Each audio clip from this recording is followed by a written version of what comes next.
Chin up, my man. That soldier guy just gave you a bit of a fright, that's all. Think about your wife and kids back home. That'll get you your mojo back. Me, for example? Whenever I get hungry, tired, sleepy, or thirsty, I just think about that water imp friend of mine. And everything's suddenly alright again. So daydreaming about women somehow removes your need for food and water, does it?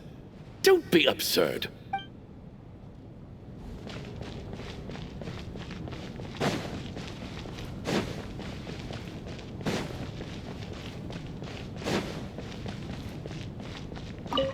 I need to think very hard about whether there's anything that ever needed hiding. After all these years, there must be some things even I've forgotten about.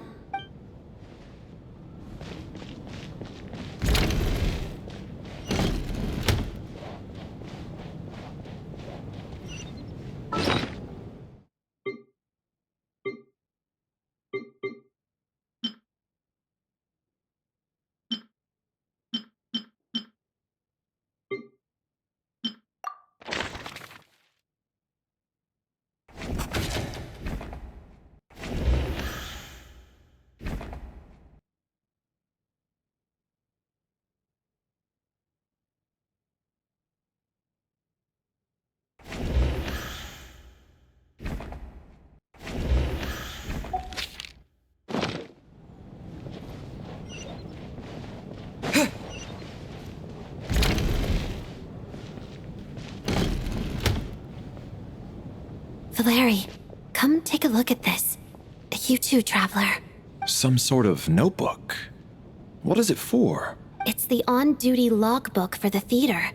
Kulish was the main person to use it. He mostly used it to record any unusual incidents during a show, audience numbers, exit times, and so on. Yes, he'd always have this logbook with him when he checked tickets at the entrance. This should confirm a lot of key details about the recent show. So, you find anything unusual? Yes. The number of people. I've checked and double-checked, but the numbers just don't match what's recorded in the logbook. Apparently, we have an extra person among us. Are we certain that logbook is accurate?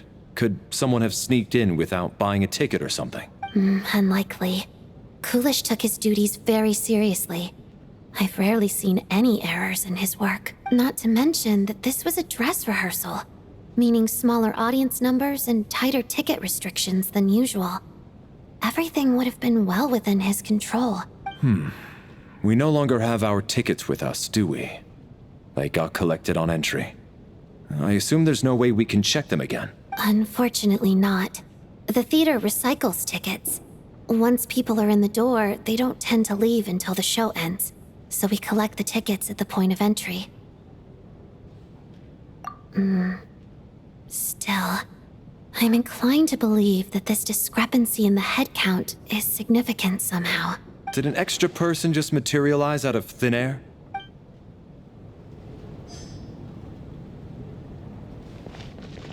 Did an extra person just materialize out of thin air?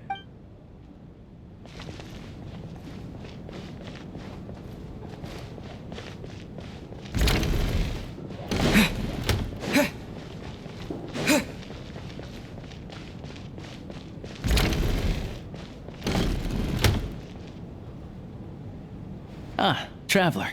Since you're here, come take a look at this. Alosha found it. We're both curious to hear your perspective. It appears to be an investigation report. And the focus of the investigation was the rumors of haunting we heard about earlier.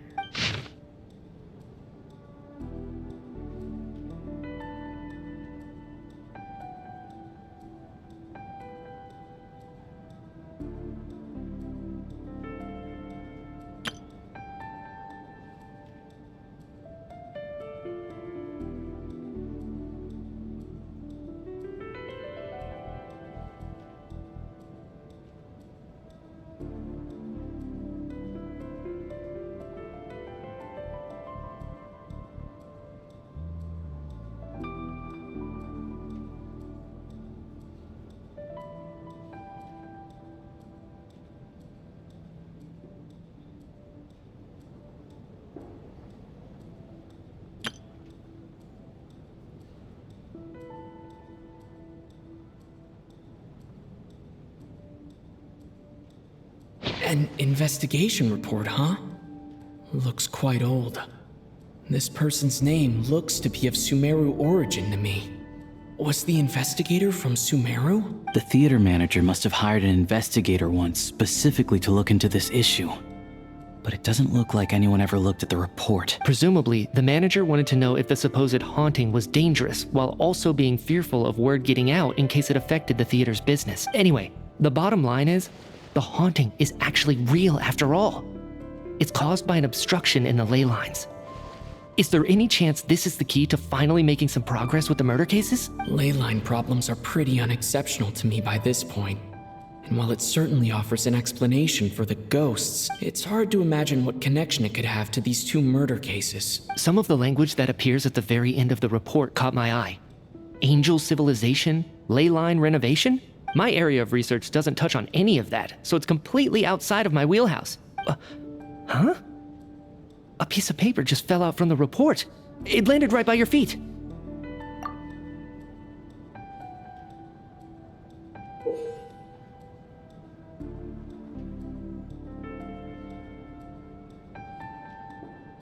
How unnerving.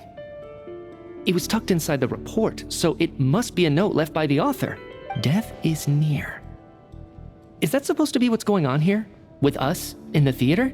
But if so, how did the author foresee it? Could he predict the future somehow? Maybe things are more complicated than we thought.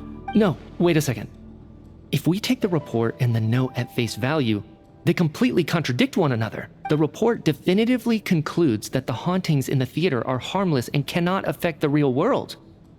But the note seems to be warning of potential danger. The question is, what exactly does the note mean by death?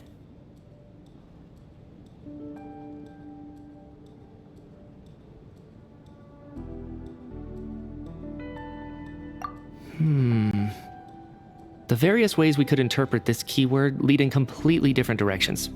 Let's pause our analysis here for now. I think we need more information.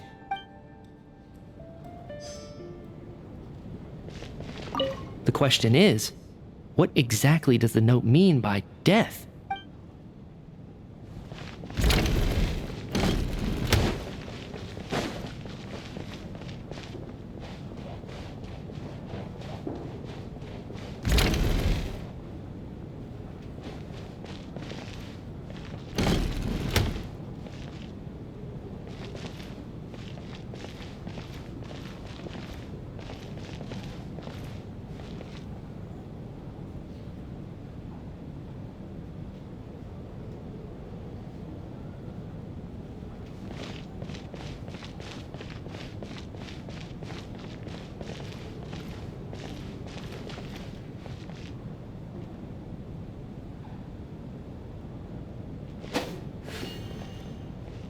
Tonya, did you find anything? Not yet. Still looking. So, are we supposed to be looking for something paranormal? I think I'd prefer teaming up with you than looking around on my own. This looks like somebody's notebook. Shall we read it together?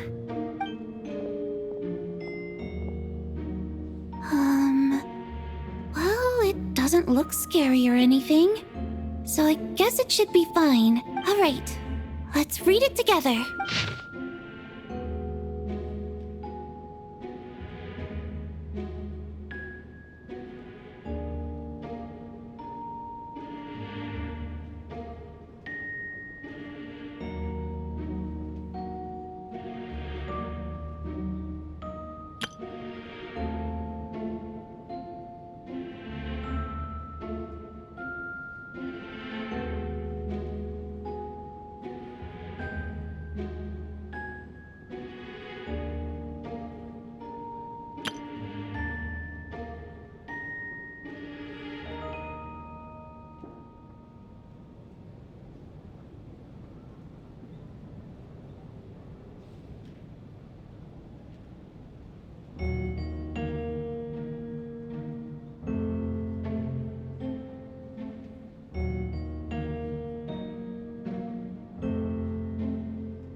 This has to be Vodyanitsa's writing, surely.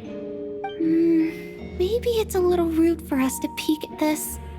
I feel like I just read someone's secret diary by accident. It sounds like she's writing this for her parents, right? I don't understand. Why put this stuff in a notebook instead of mailing it in a letter? Because her water imp parents belonged to the aristocracy, who were driven out of Snezhnaya by the Tsaritsa long ago. And now they live somewhere new, where the postman can't get to. We're sorry. It's fine. My fault for not storing it properly. I can't leave things lying around and expect them to get ignored when everyone's scouring the place for clues. All right, give me my notebook back. I'll take over the investigation in this room.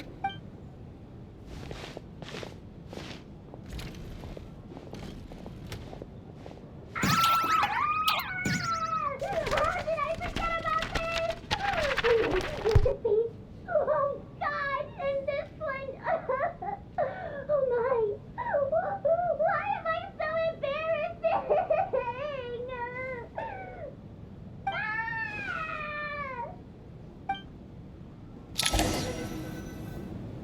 If we take all this together, it's not impossible, is it? If anything, it's the natural conclusion. Oh, I beg to differ. This sounds to me like a product of a researcher's vivid imagination. And perhaps it's because I'm still viewing this through the lens of a typical murder investigation. But still, I'm struggling to be persuaded by your theory. Does it really sound that far-fetched? Alright, well, let's treat that as speculation for now. I do agree with what you've said, so let's go with your idea for now. Good. Okay, now that we finally have some meaningful leads, I think it's time to reconvene. Let's get the others.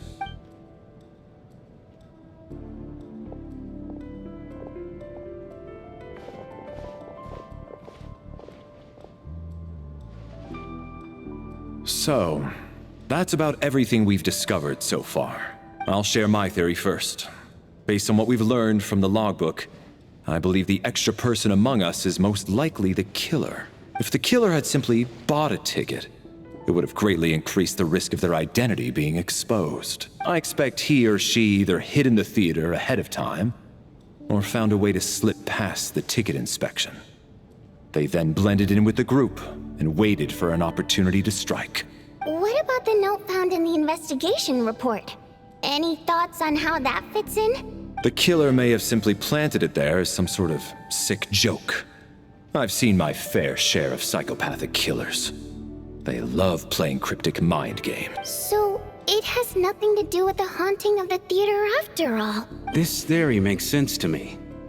If we have an audience member unaccounted for, chances are they didn't come here to watch the show. Could it really be that simple? So, in other words, all we have to do is find out who got in here without a ticket, and all our problems will be solved? Then let me make one thing clear. All the theater staff should be well aware that I came here for the rehearsal legitimately, yes? There's no way I'm the one who didn't have a ticket. It's true. I hear you used every trick in the book to get a hold of that ticket, too. Everything short of throwing a temper tantrum and rolling around on the floor at the entrance. I most certainly did not degrade myself in such a way. Probably a stupid question, but I might as well ask. Did anyone here get in without having their ticket checked? Guess it was naive of me to expect them to just admit to it. Especially after the unprompted Lelik reveal. Once was already a miracle. Twice would be unfathomable.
As things stand, the audience head count doesn't add up. I guess we can rule out the theater staff members. Valeri came to the theater to catch Mitya. Those two should be able to vouch for one another, and their motives are clear.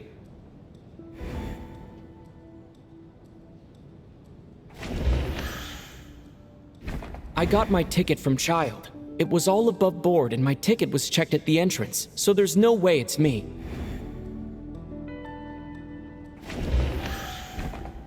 I don't believe any of us here knew Shram before all this. If no one can verify Shram's identity... Mr. Shram, did you really go through the ticket inspection to get in here? Huh? Me? Why am I being singled out, my friend? Do I seem that suspicious? It's not that you stand out as suspicious, more that everyone else has been ruled out as trustworthy. Okay. Well, we spent the best part of 2 days together now, so I'm sure you can all tell what kind of person I am. I'm a true gentleman. I never dream of doing something like sneaking to the theater without a ticket. Yeah, I have no doubt that you're a good person. But the problem is, none of us here actually know you, so no one can say for sure that you are who you claim to be. Although, actually, what was it you said last night? Yeah, you're friends with that water imp, which is why you understand our primary mode of expression. Last time I checked, there were barely any of us remaining in Snezhnaya, since most of the water imps left. Could you tell me a little bit more about your friend? There's a good chance I actually know her. And I suppose it's also kind of a way for everyone else to get to know you a little better.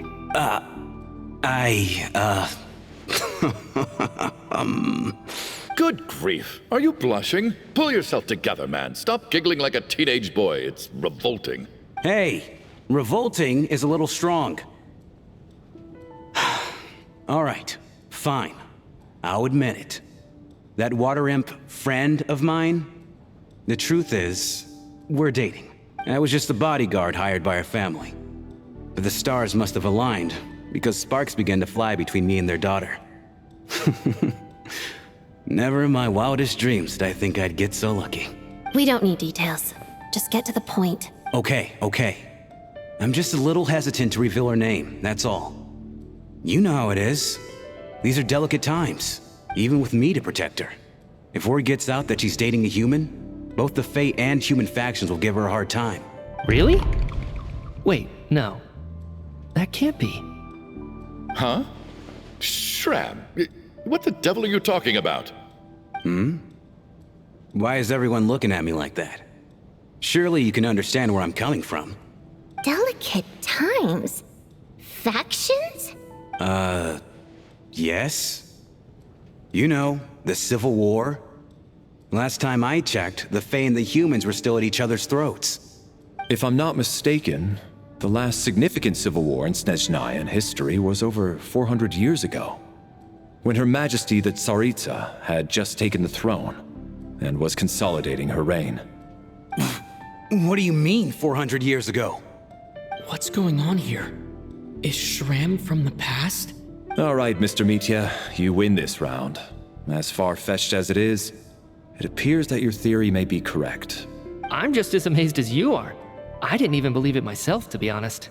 Is someone going to explain what's going on here? From the look on your face, you figured it out too, haven't you, Traveler?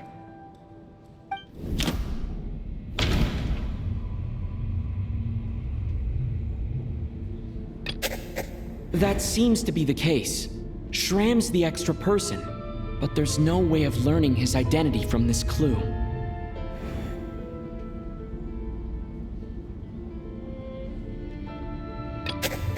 Vodianitsa's private letter touches upon the history of the Water Imp aristocracy's exile, but reveals nothing about Shram's identity. No, the truth lies within the clues we've already discovered. The theater's ley lines have been modified to block souls within its grounds from returning to them. Some souls can even wander this place forever. Mr. Schramm's statement proves he is from hundreds of years ago. And according to the investigation report on the theater hauntings, Mr. Schramm is very likely a lost soul wandering the theater.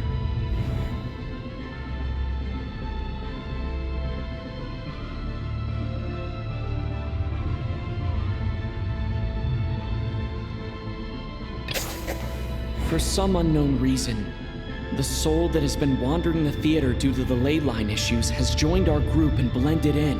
Yeah, that must be the immediate reason why the ticket count doesn't match the number of people present.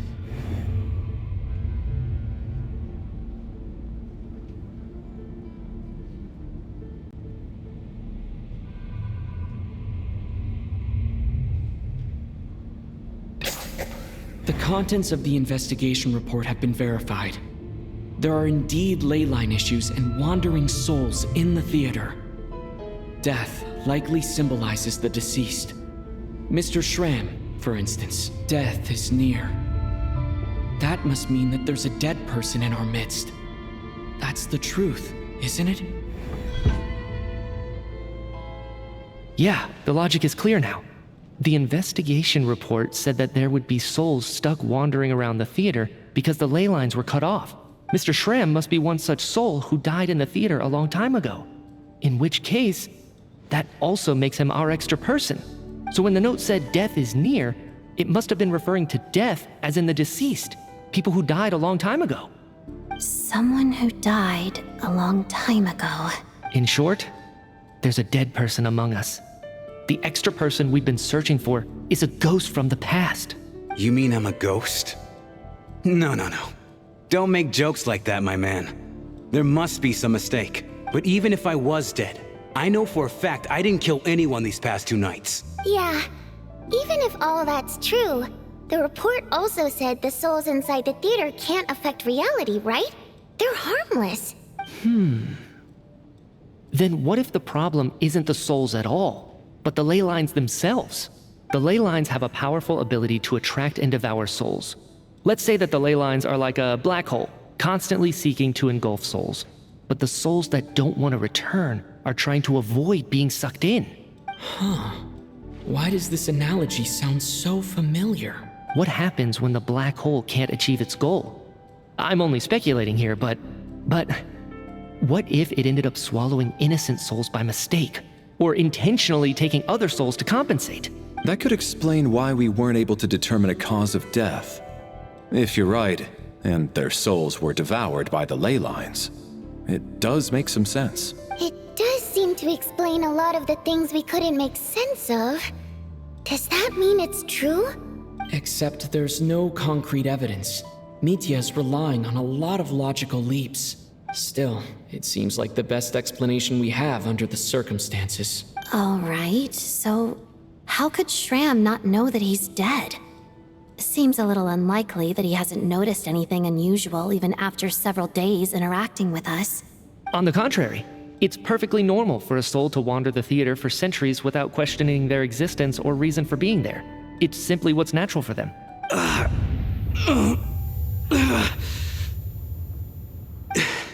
You know what, Mr. Brainiac? I think you might actually be right after all. I'm trying to remember and... even though my head feels like it's going to explode, I think... it's all coming back to me.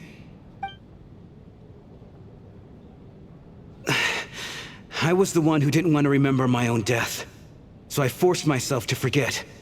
Well, I'm sure those are painful memories. My lady and I snuck out to go on a date one day. We bought tickets for the theater. It wasn't really my thing, but I was just happy to be together. All of a sudden, a group of people burst into the theater, shouting for all the water imps to get out, performers and audience members included. It was clear the conflict between humans and Fae had reached a boiling point. This time, the extremists were even coming after the water imps who had nothing to do with the war. I thought I could pull one over on them. So I took off my jacket, draped it over my lady, and tried to sneak out amid the chaos. But I got caught. They started shouting, calling me a traitor to humanity. But I was going to do whatever it took to buy our chance to escape, no matter how many people stood in my way. I had to, both as her bodyguard and out of love. It's all right, friend. You can stop there if you want. You don't need to dig all that up again. It's just... Even now, I'm still struggling to accept the truth. How could I be dead? I'm sorry, everyone. If I'd known I was a dead man walking, I wouldn't have dragged you down with me. If I'm the cause of all this death, then punish me however you see fit. But, Mr. Shroom... No. I refuse to be a burden. I know what I have to do. You said I've been wandering the theater for centuries, right? I guess it's high time I got a breath of fresh air. Out there, I mean. I'll leave this place and take all this death with me. Go out on my own terms. Mr. Shram, I'm sure we can figure out a different course of action. My good sir, we both know I'm not supposed to be here. I should have accepted my death long ago. One way or another, this has to end. Unless you're saying this goes against another one of your military principles somehow. No, I'm speaking on a personal level this time. Let it go, man. Oh, wait. One last thing. Miss Wateramp. My lover. Her name was Litia. Litia Ozarova. Do you know what happened to her? Ozarova. Oh, Auntie Ozarova. That's what we all called her. I remember her as a very kind elder. She had a bunch of kids, too. I'm so glad she survived. And she had lots of kids? Good. That's... good. I could hardly expect her to stay single just because of what happened to me, right? As long as she went on to be happy. That's all that matters. Besides, I'm dead. My soul has been wandering around here for so long because I was worried about her. But now, I can go without regret. There's no need to see me off, my friends. I've enjoyed our time together over these past few days. Perhaps we'll meet again in the next life.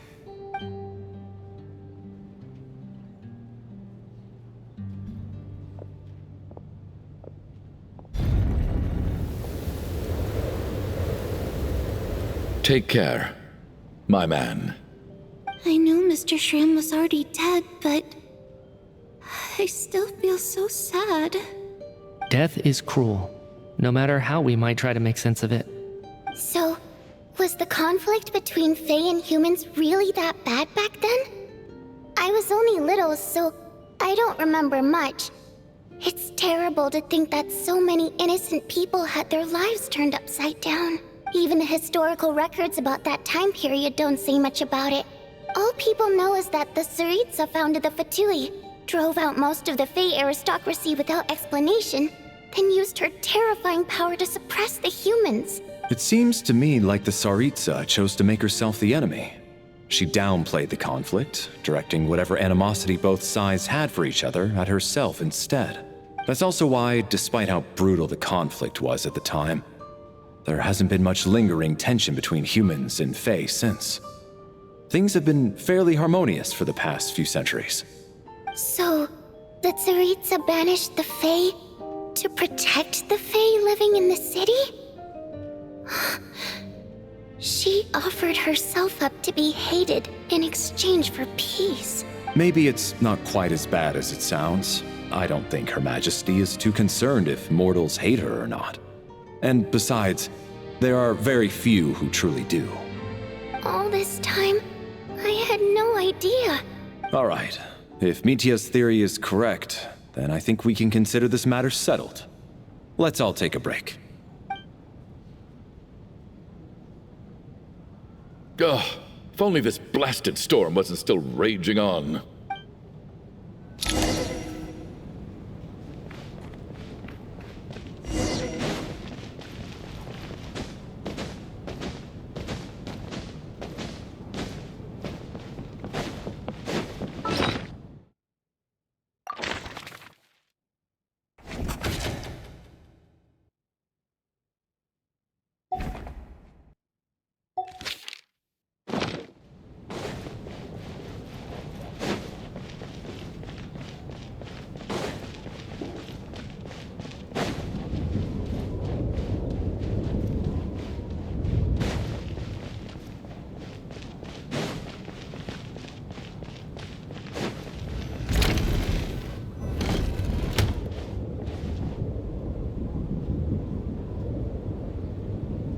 looks like now we can just rest until the snowstorm stops. I still can't believe Shram turned out to be a ghost who'd been in the theater for hundreds of years. To think he was dead this whole time. What a strange turn of events. Knock, knock. Huh? Knock, knock. You know the door isn't closed, right? You don't have to knock. Think of it as a signal then. When I'm entering someone else's room and I knock, I'm here as Odette. If I don't knock, it's Lelik. Thanks. So, why did you come to find me? Is there something I can help with? Vodyanitsa said you knew about my secret identity from the start. But when everyone was discussing who Lelik could be, you were worried that revealing what you knew would be unfair to me, so you kept it to yourself, right? Yes. I'm extremely grateful for that. It's nothing. I mean, you didn't hold what happened with Signora against me, so I should thank you for that as well. Actually, there's something else as well. I found myself in a situation similar to the one you were in when you helped conceal my identity, so I thought I'd come and ask you for advice. It's about Mitya. Before all of this, the last time I saw him, he was dead. As I'm sure you know, my goal as Lelik was to stop Project Stuja. Well, when I found out the tech lead for the experiment behind Project Stuja was Mitya, I immediately started planning to track him down and threaten him to back out. I often saw him around the theater, but I soon concluded that making my move there would risk exposing my identity. So I decided to infiltrate the Armory Palace and go directly to his lab. That way, the threat would be much more effective. Well, I suppose there was a bit of luck involved, but I am a Fatus, so I already had some familiarity with the building's layout. But when I finally made it to his lab, Mitya seemed to be dead. I checked his breathing and his pulse. He had no vital signs whatsoever. I'm certain of that. I thought maybe another anti-Project Stuja activist had beaten me to it, and chosen a much more brutal method, so I made myself scarce. That's why you were so on guard around Mitya that first night here. Yes. When I saw him sitting in the audience during the performance, I could barely contain the shock. To me, it was a miracle. Somehow, he'd come back from the dead. But then, the murder started happening and things got so complicated that it wasn't really at the front of my mind. That is, until Mitya himself said there must be a dead person among us. Then, I couldn't ignore it any longer. And yet, you thought that bringing it up right away would single Mitya out. Just like when everyone was suspecting Lelik. Exactly. I thought there could be something I was missing. Besides, we soon figured out that Mr. Shram was a ghost. And we knew there was only one extra person. So we thought he had to be the one. But now, it seems like there's another candidate. I understand why you kept it to yourself. There was so much information being thrown around during that discussion. Bringing up Mitya would have just introduced more confusion. So, what do you think we should do? Let me confirm one thing first. When was it that you found Mitya dead? Around a week ago. Sometime in the afternoon. A week ago? That's earlier than I thought. I saw him just a few days ago at a restaurant. That definitely would have been after you found him dead. He seemed completely normal to me. Chatting with Vodyanitsa, trying to avoid Valeri. So he was definitely alive on that day. Huh. Well, all I can say is I know what I saw. Here's a thought. The reason we even suspected a dead person could be among us was because of the problem with the theater's ley lines. But Mitya's death happened inside the Armory Palace. The ley lines affecting the theater shouldn't reach that far. You're right. I guess he doesn't fit the profile of the person we were searching for. I think the chances of it being him are very low. Surely he can't have died for real in the Armory Palace. Unless what? Unless he really did come back from the dead. You're right. Do you think we need to disclose this to the others? Huh, what's this? A private meet and greet? Where do I line up? That's not what's going on here. Well, I was just making the rounds. Thought I'd try to lighten the mood a bit. Vodyanitsa's handing out food if you're hungry.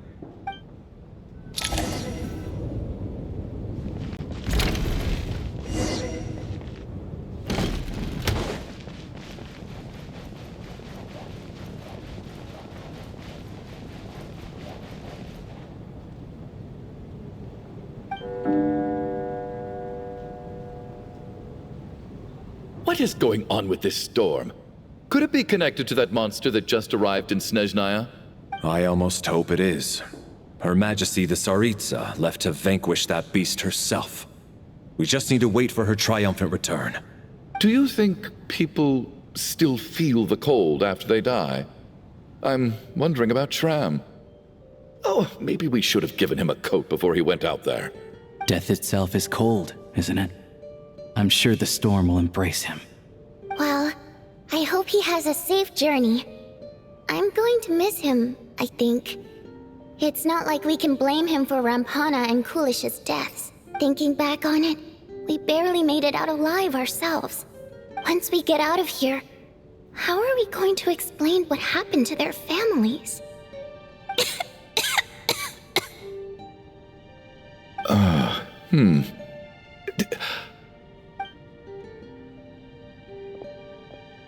Are you okay? Here, take this. I've never used it. Thanks. Look who's Mr. Nice Guy all of a sudden. Is it because Tonya stood up for you this morning? At least you know how to return a favor. Yeah, without Tonya, who knows how badly he would have been hurt. I told you already, I never intended to resort to violence. Duh, bunch of rascals. Little girl?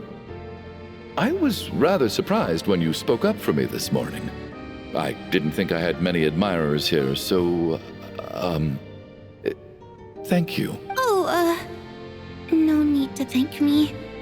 I said some bad stuff about you too. I've been, too embarrassed to admit it, but, you remind me a lot of my daughter. So kind to everyone, but never lets her old man off the hook. Unless my wife and I are having a fight, then she's always on my side. Especially when she was little. Every time I took her out...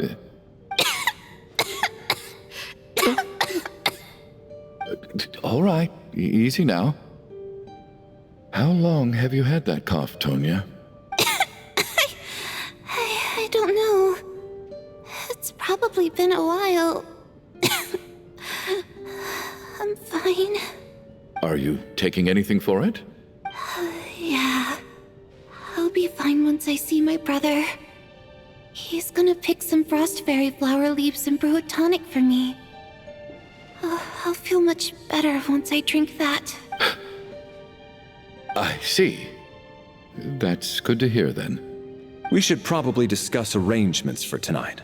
Now that the deceased has left our midst, there shouldn't be any more incidents. However, out of an abundance of caution, I'll keep watch. Shouldn't we take shifts? I can take one if needed. No need.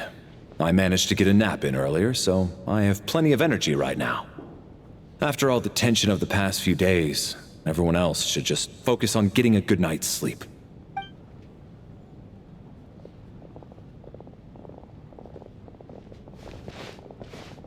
What a long day. This whole situation turned out to be way more complicated than I expected. But Valeri's right. I should just try to calm down and get some rest.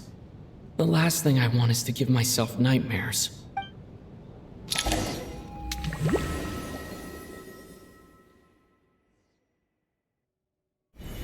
He's awake! He's awake! Get over here, you big lug, and take a look! If you must call me something, call me Mr. Door. The Black Mist is coming. You need to go. Are you all right? Can you walk? We just got attacked by monsters on our way up. That Mr. Door fellow protected us. He just seemed to come out of nowhere. not much of a talker, but when it comes to taking down monsters, that man doesn't hold back. Curses! The black mist is catching up to us. We need to keep going. Mr. Door, I don't believe I've ever seen you around here before. Why is that? There's no need to try to get to know me. I'm just Mr. Door. I have to... Mr. Door! Looking for trouble! Get rid of them! I can just push these ones off. Well, anyway, we're lucky to have you here. Thanks for saving us earlier. No need to thank me. This is where my duty lies.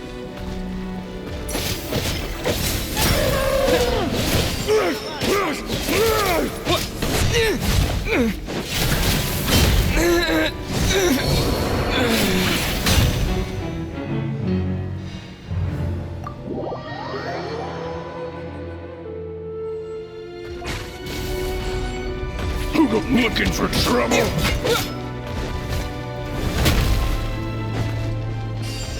Encase!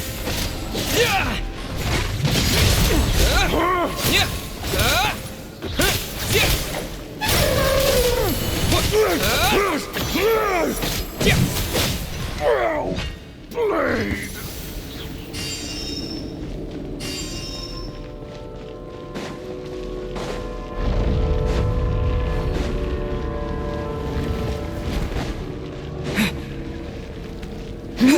So we're doing this the hard Fighting frog!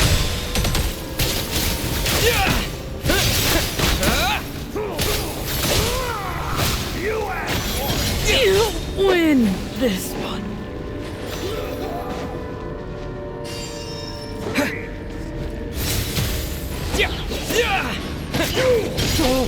Remarkable work, Mr. Door. If I had your muscles, I'd do the same.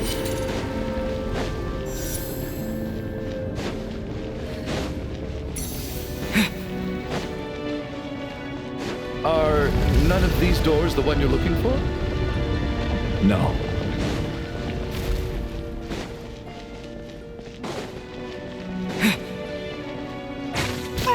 Cryo sword! Condense! Come here closer. Impossible by my command.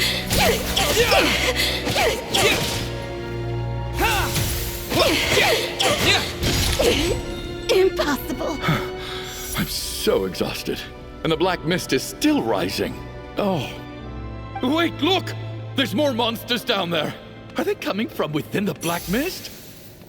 No, no! They're gaining on us! Quick, keep going, or they'll be at our heels any second!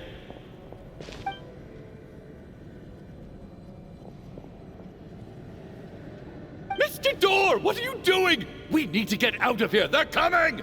Found it. This is my door.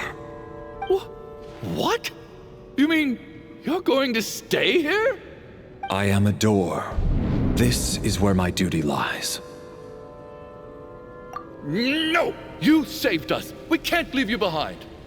You must keep going. A door can only keep things out for so long. You must make haste. But... Oh, you're right. Let's go. We can't let Mr. Door's sacrifice be in vain.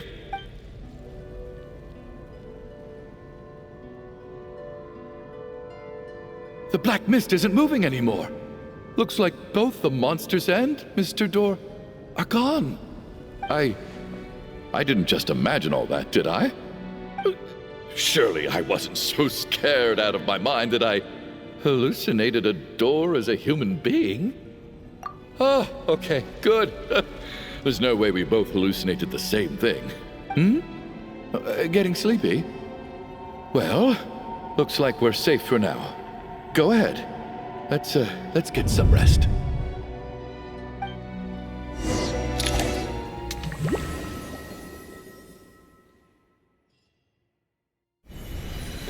What time is it? Is it morning? I think I had a nightmare. I guess everyone's still asleep? These past 2 days have been exhausting. Valeri's keeping watch though, so he's probably the only one awake. Valeri?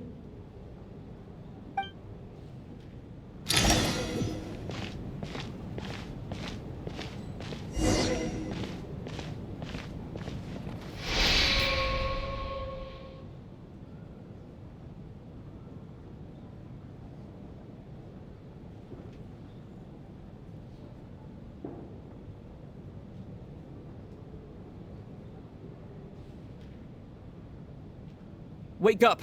Everyone needs to wake up!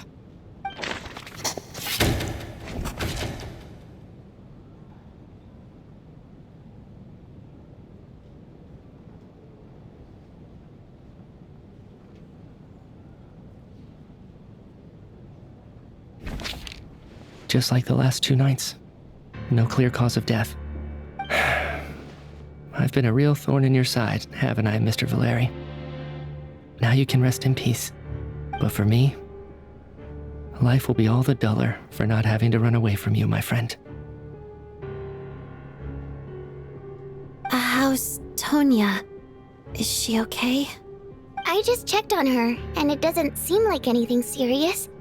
She's just exhausted from the past couple of days, and she's still recovering from her illness. We should let her sleep a bit longer. That means Valeri was the only one who died last night. If Valeri was awake and keeping watch, it would have been impossible to kill him without waking everyone else up. That much is certain. This is so frustrating. Why has nothing changed since yesterday? I thought we already dealt with the dead person causing all this. Actually, one thing has changed. There's only 1 victim this time, not 2. Does that mean...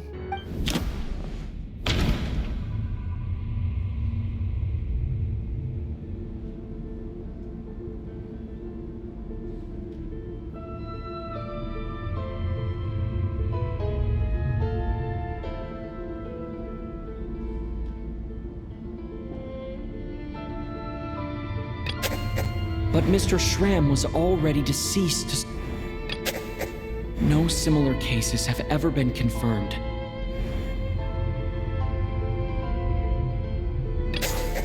After the deceased Schramm left, there was 1 less victim last night. That more or less tracks. It's a reasonable conclusion, considering the only variable that changed. The number of people who die each night is equivalent to the number of dead among us. That's your theory, right? Exactly. We identified Mr. Schramm, and the night after he left, the death toll dropped from 2 to 1. By that logic, there must be 1 more dead person left among us. Another one? But there was only 1 person unaccounted for in the ticket checks, right? The head count should match up now. Having an extra person was definitely a cause for alarm, but being 1 person short isn't nearly as unusual. Someone could have left in the middle of the show, or made it out before the storm hit. 1 more dead person among us. If Mitya's theory is right, then what Odette told me seems a lot more relevant. It's just, at the time, we had no reason to think there was more than 1 dead person. If only we'd taken it more seriously as a possibility. Maybe this could have been avoided. I'm sorry. This is my fault. I had information that could have been helpful, but I held back. I should have brought it up right away. I'm partly to blame as well. I was too quick to dismiss Odette's concerns. What is this about? What have you 2 been getting up to behind my back? Sounds like there's some big news you've been keeping from the rest of us. Well, we're all ears.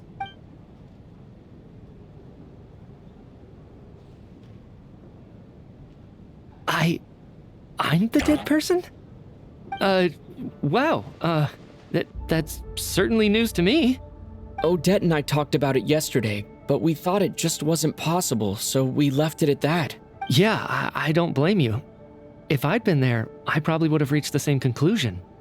It just sounds too unbelievable. Let me just try and verify this. I just scoured my memories trying to think back to the afternoon Miss Odette mentioned, but I honestly have no recollection of dying. That's where I'm different than Mr. Schramm. Having seen Mr. Mitya a few days ago myself, I also find it hard to believe he could be the other dead person among us. Well, if it isn't Mitya, then who? Do we vote on it? If you don't mind me asking, Traveler, I believe you mentioned that you know Tonya's brother. Had you ever met her before all this? No, never. Wait, are you saying... Now, just 1 minute. I know where this is going. You can't just randomly point a finger at anyone you want. You're in the hot seat, and all of a sudden you want to divert our suspicions onto somebody else? Trying to pick a fight, Mr. Chuganov? Whenever you open your mouth, all you do is attack people, and I've had enough of it. If you don't want to engage in a civil discussion, you can shut up. You little brat! Did Mitya ask about Tonya because he suspects her? I suppose I only identified her by age, and nothing else.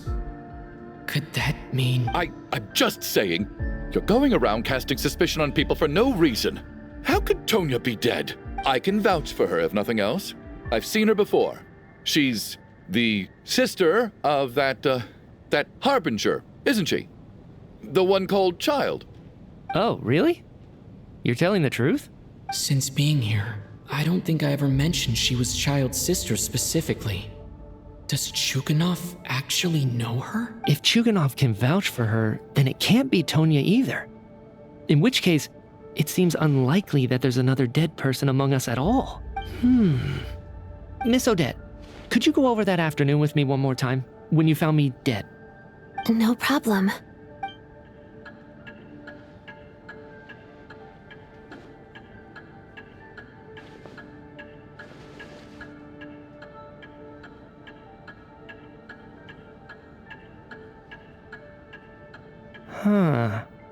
No matter how hard I try, I just can't remember anything about dying. But I do remember something else. Miss Vojanitsa, during our last meal together, I told you how some of the researchers were suffering from temporary memory loss. Do you remember that? Oh, yeah. You said it was hindering the progress of your experiments. You thought they were just under too much stress or something. Right. And even though I don't remember dying that day, I'm pretty sure I experienced something like amnesia. Some of my memories from that afternoon are missing. Are you suggesting you're missing the memory of your... Of course, how am I only just realizing this? Humans aren't necessarily aware of their own death. You mean being silently assassinated, or dying in your sleep? Situations like that? The researcher's amnesia. Suddenly it all makes sense. I must thank you, Odette. I think your perspective just helped me reach a breakthrough on a series of issues that have been troubling me for quite some time.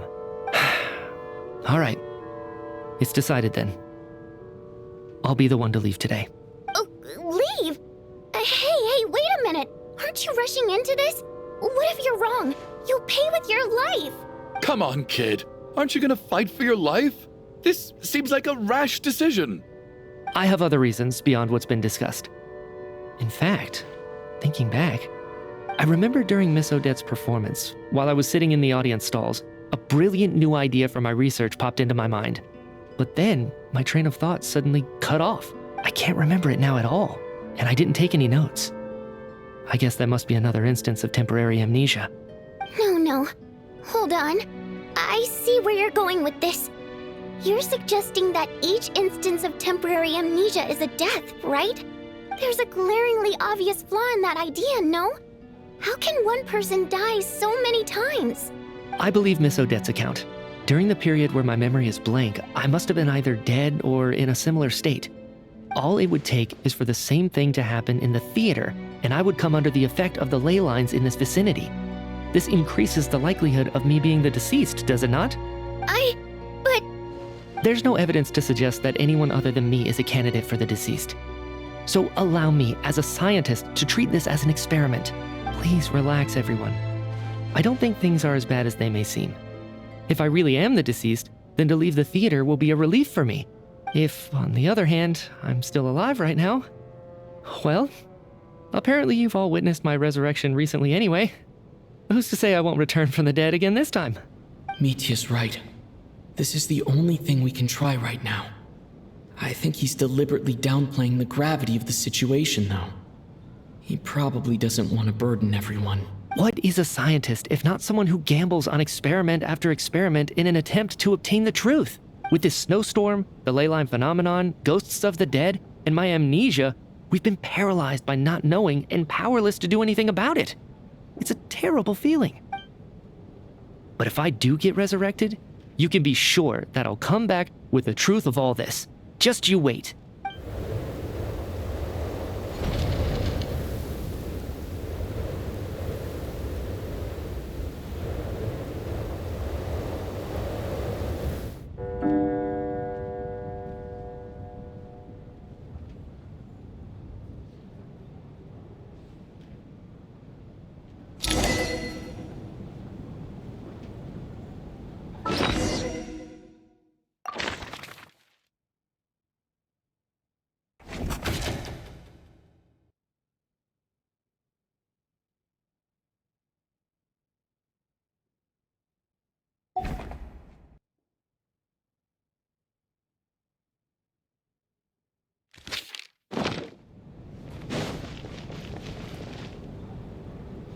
Poor Mr. Mitya. I didn't even get to see him one last time. Maybe it's a good thing that you weren't there to see it. It was a hard thing to watch. I hate goodbyes. Why does it feel like everyone around me is slowly disappearing? Not just in here, I mean. In the outside world, too. Maybe it's the realization that, at the end of life, everyone has to face it alone. Come to think of it, the main reason we're still alive right now is pure luck. Each morning here, for every one of us, there's the chance that we might not wake up. You could take it a step further and say that the same is true outside, too. Who can ever be 100% sure when they drift off to sleep that they'll open their eyes again in the morning? If I make it out of here, I'm going to cherish every moment that I'm awake and live without any regrets. Without regrets. I feel like a strange sense of anxiety has been quietly growing inside me over the last 2 days. Are you okay? You look really glum. If something's bugging you, let's talk about it. There's only a few of us left here now. After everything we've been through, what's the point in keeping things bottled up? I have a travel companion named Paimon. Alosha and Odette have met her before. She's been feeling unwell recently. You're worried about her, aren't you? That makes sense. We've been trapped in here for days. To be honest, I used to feel like I was just a spectator in this world, watching everything that happens from the sidelines. Maybe it's because I'm a descender. A descender? But with Paimon by my side, over time, I slowly felt my connection to this world growing stronger. She loves eating, sleeping, and having fun, but she's also a great guide. It's her authenticity that makes this whole world feel more real for me. Over the last few days that we've been apart, I've often caught myself wondering, what would Paimon say if she were here right now?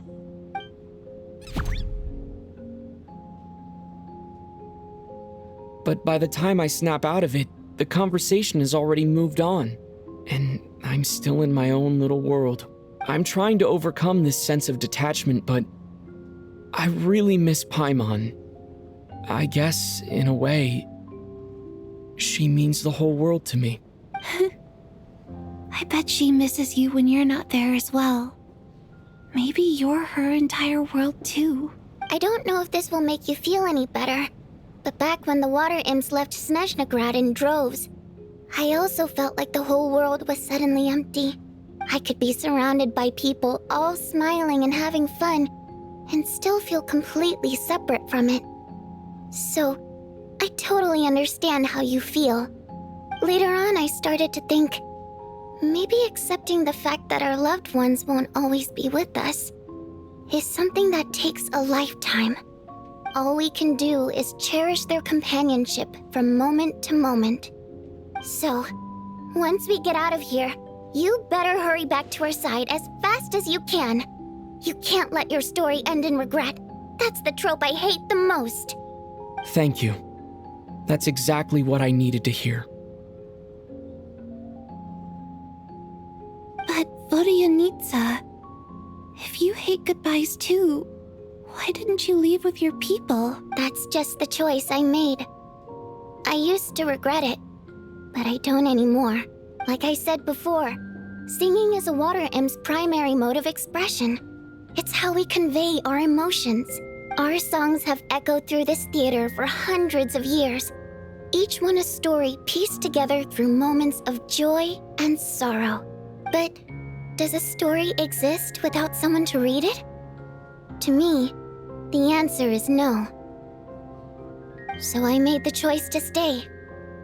That way, there would still be someone left to sing these songs and listen to their stories. Otherwise, they could have been lost forever.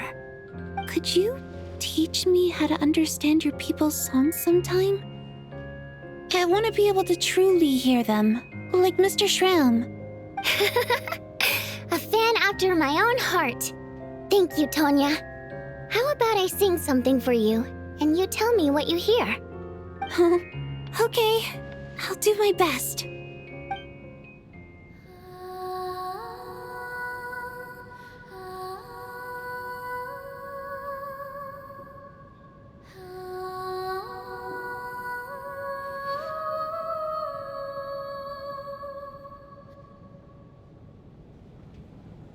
I've never heard that one before.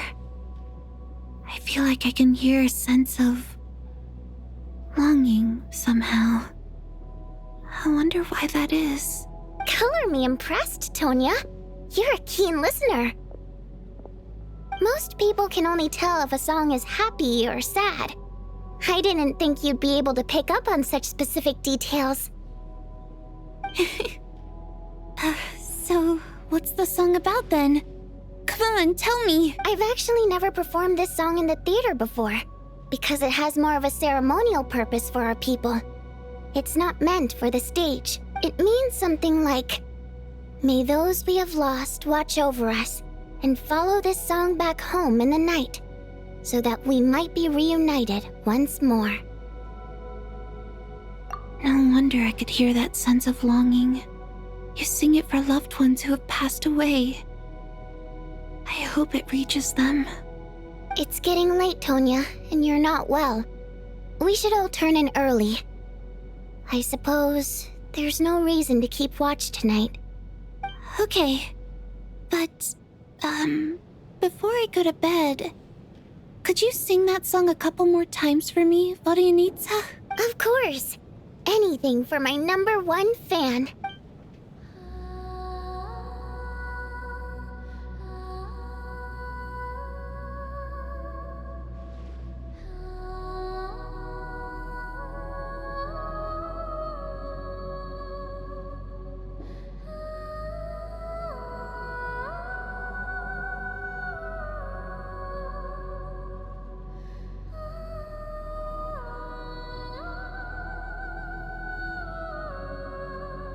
Once I get out of here, I definitely don't plan on ever coming back.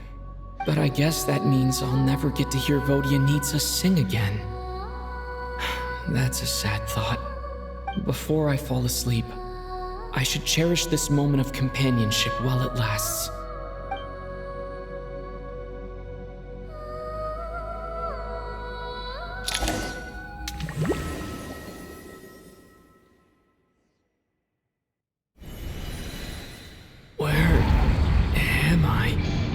It's so dark in here, and I feel kind of dizzy.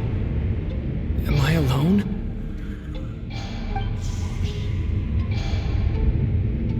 Huh? What was that noise?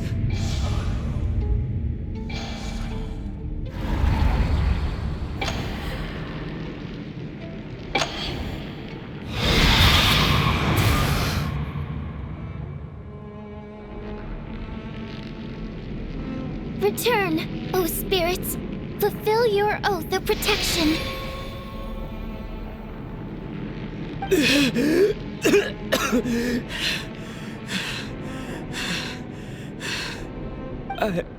I'm alive? What just happened? No time for questions. Quick, over here. Turn on the switch. We need to bring back the light.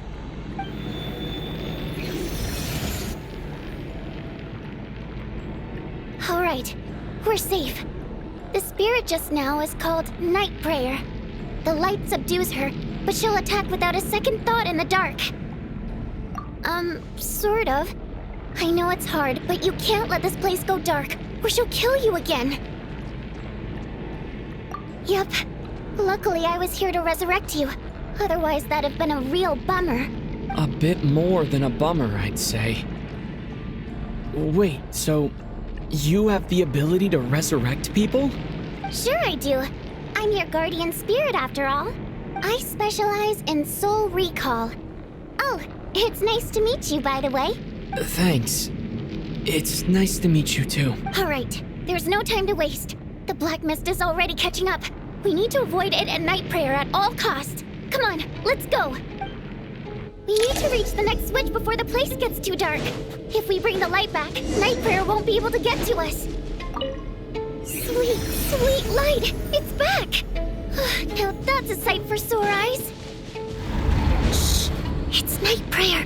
We need to move quick, but don't let her notice you. Look out!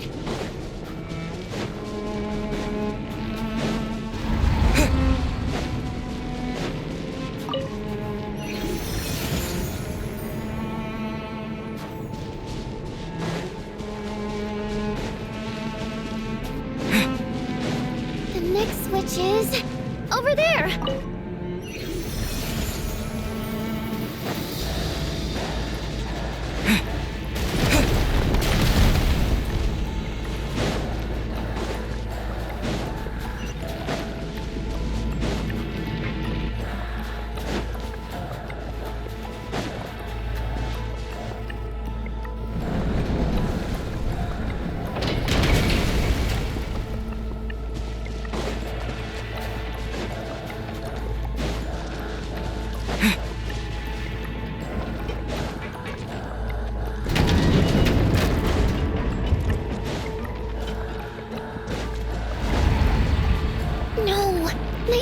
Here too. This can't be the only path. Let's head up there and take a look.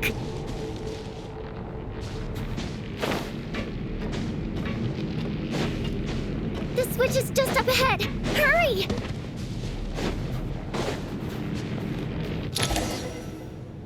It's too dark. We're not gonna make it. Come on, faster!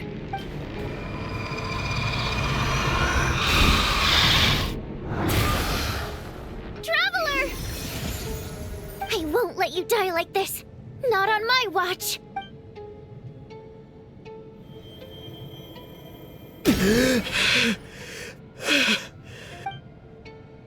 Even though it's not permanent, dying is definitely not a pleasant experience. Great. You're back. Yeah, thanks to you. Time for you to get out of here. Quick, before the light runs out. What about you? You're not coming with me? I can't. I've already been used up. A guardian spirit's skills are finite. I can only resurrect someone so many times. I might not look any different, but my essence has been exhausted.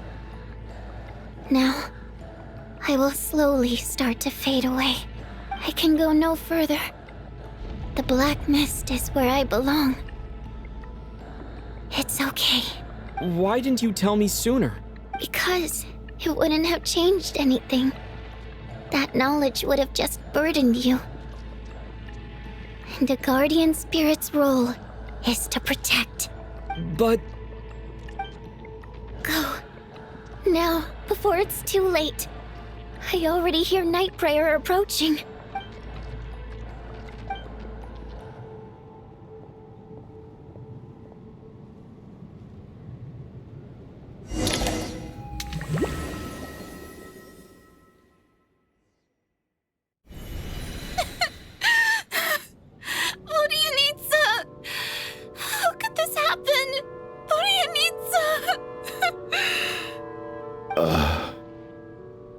Well, I guess there's no need to inspect the body.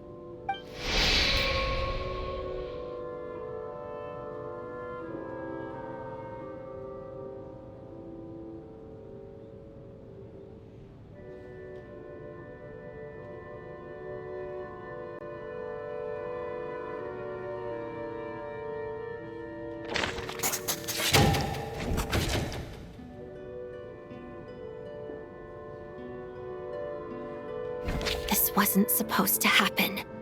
You lied to us, didn't you, Chuganov? You've been lying from the start. Take a long, hard look at yourself before you go around accusing other people.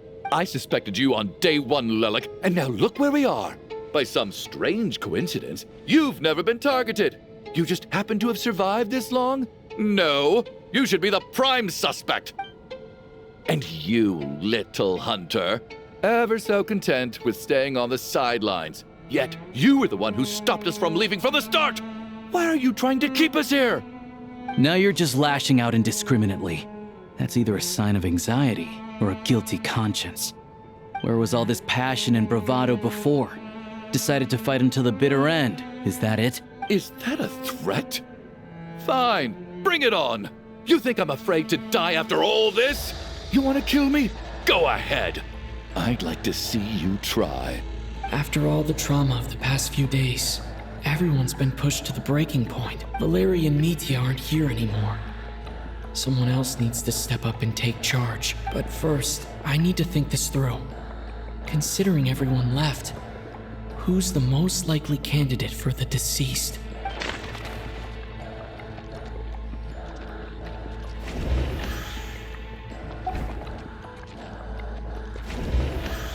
I clearly remember Mr. Chuganov from the first time I visited the theater. He made quite an impression. That was...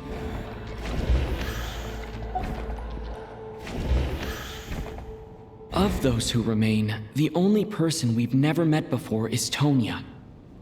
There is room to doubt her true identity. People are easily misled by first impressions.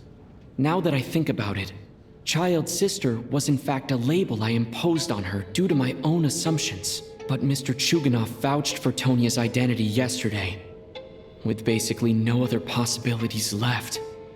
Could it be?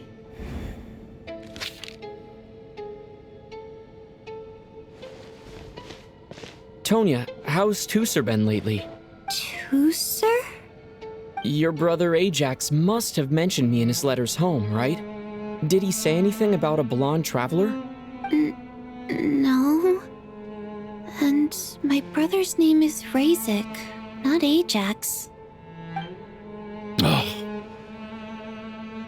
Chuganov, looks like it's your turn to do some explaining. Yesterday, you said you could vouch for Tonya. Why did you give us a false testimony? I knew you were behind this, Chuganov. You've been lying through your teeth from the start. Everything about you is fake, down to the wife and daughter you're always talking about. Your entire family man persona is a charade, isn't it?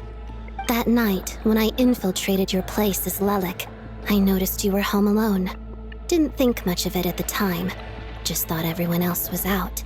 But thinking back on it now, that doesn't seem very likely. My guess is, you live alone, don't you?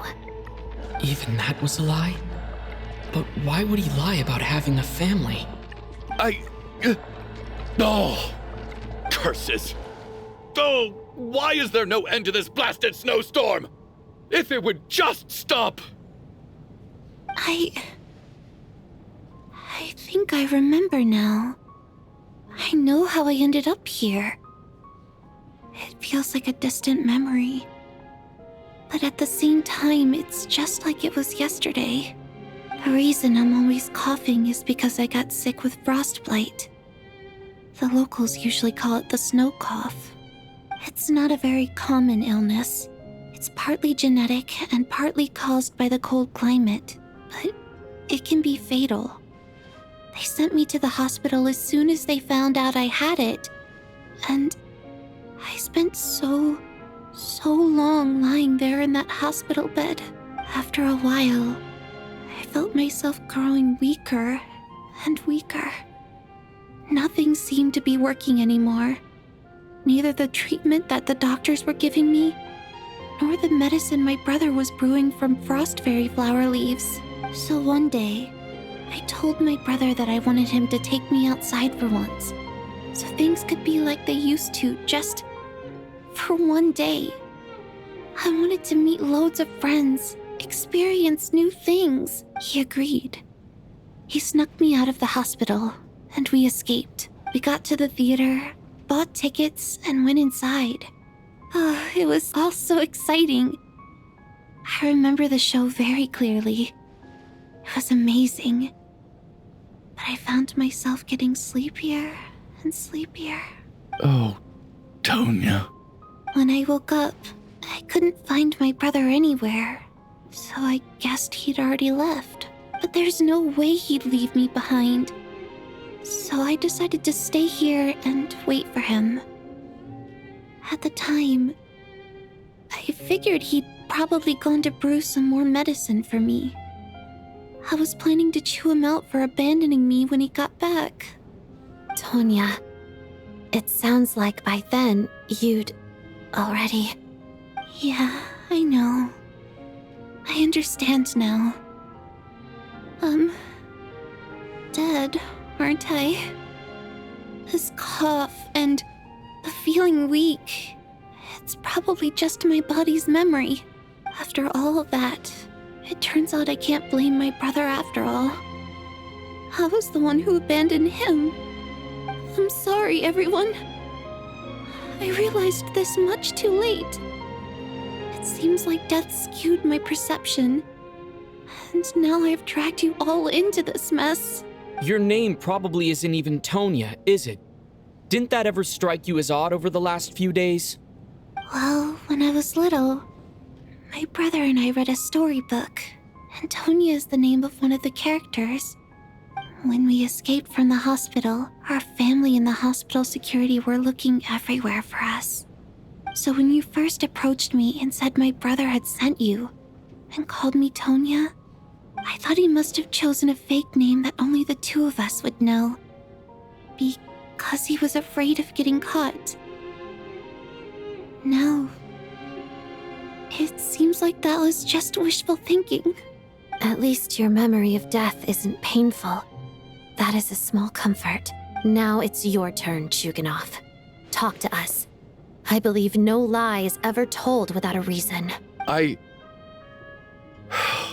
You're right. I was lying. I happen to know that the Harbinger child and his sister Tonya managed to get tickets, so I lied to you and pretended I knew them. And yes, I was lying about my family too. The truth of the matter is, I lost them a long time ago. I just refused to accept reality. And now I've spent the second half of my life living a lie. I'm a joke. My daughter's name was Iskra. And before you ask, yes, Iskra, as in Iskra Manufacturing Plant. She also died from the snow cough. She was just 6 years old.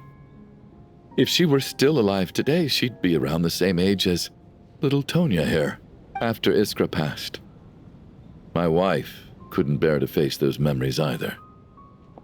So she chose to start a new life, without me. One day when I came home from work and saw the empty room, I felt like I couldn't breathe. Subconsciously, I started to imagine that they were still there. I soon discovered that this was the only thing that made me feel any better, so I just embraced the delusion. Nothing more than a pathetic means of escapism, I know. But at least it's not a crime. So explain your false testimony then. The night before last, when I was chatting with Tonya, she mentioned that her brother would brew medicine for her from frost fairy flower leaves. Combined with her various symptoms, I suddenly understood everything, including the fact that she was deceased. The snow cough used to be an incurable illness. I would pick frost fairy flower leaves to brew medicine for Iskra too. It took hours and hours on the stove. But the year after my daughter passed away, the jester of the Fatui announced that a cure for frost blight, also known as the snow cough, had finally been developed. It turned out that all previous treatments were completely ineffective. No better than random concoctions. That was the final straw for me. I just couldn't take it anymore. Just one more year. One more year, and everything would have been okay. So, more than anyone, I know full well that in this day and age, no one in their right mind would still be using frost flower leaves to brew medicine for the snow cough.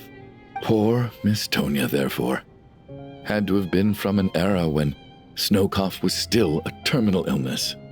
So, you projected your daughter onto her? Even though you knew she was one of the dead? That doesn't make any sense. You knew she was already dead. What did you hope to achieve by protecting her?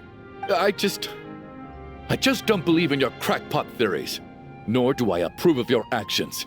How can you just declare a living person dead and throw them out into that snowstorm? Nitia's gone. My good buddy Shram's gone. And now it's Tonia's turn, isn't it? The others I can make my peace with, but little Miss Tonia, here she is, standing right in front of us, alive and breathing, and fighting her own battles. Yet you're quite happy to say she's dead? I just want her to live. Once this snowstorm is over, the very moment it stops, I'm going to march out that door and find someone who can fetch the very best medicine for her snow cough. I'll be damned if I'm gonna let you cast her out into the snowstorm before I have the chance to cure her. Not again. Not this time. Not when the cure is right within our grasp. I'd never be able to forgive myself. Mr. Chuganov, stop. I can't let you do this. Tonia. By the sounds of it, you've known I was dead since the night before last, right? I really liked Mr. Valeri, Mr. Mitya, and Miss Vodyanitsa. And now they're all dead because of me. I'm not happy about that. The reality is, you've been trying to fight your own demons through me. But all you've really done is trap me inside your delusion along with you. No! Listen to me. I want to save you. I do! Well, at this point, I'm quite sure that I'm dead. I don't need to be saved. The time I got to spend with all of you is more than enough for me. Despite all the bad things that kept happening, I got to meet so many interesting people and spend so many days and nights by your side. Since the day I escaped that hospital until now, this has been an adventure I never even dared to dream of. I'm very fond of you all. If it were only possible, I'd trade my soul to bring back the ones who died. If it meant things didn't have to end like this. And that's why I'm not fond of you at all, Mr. Chuganov. I'm sorry. It's them that you owe an apology to, sir. Not me. Well then, I suppose this is it. It's time for my adventure to end. I've caused enough trouble. You're leaving already? It's still early. Don't you want to stay a little longer? No thank you. Oh, and by the way, my name is Patashka. It was nice meeting you all. Feels strange that we're only being properly introduced now that it's time to say goodbye. Patashka.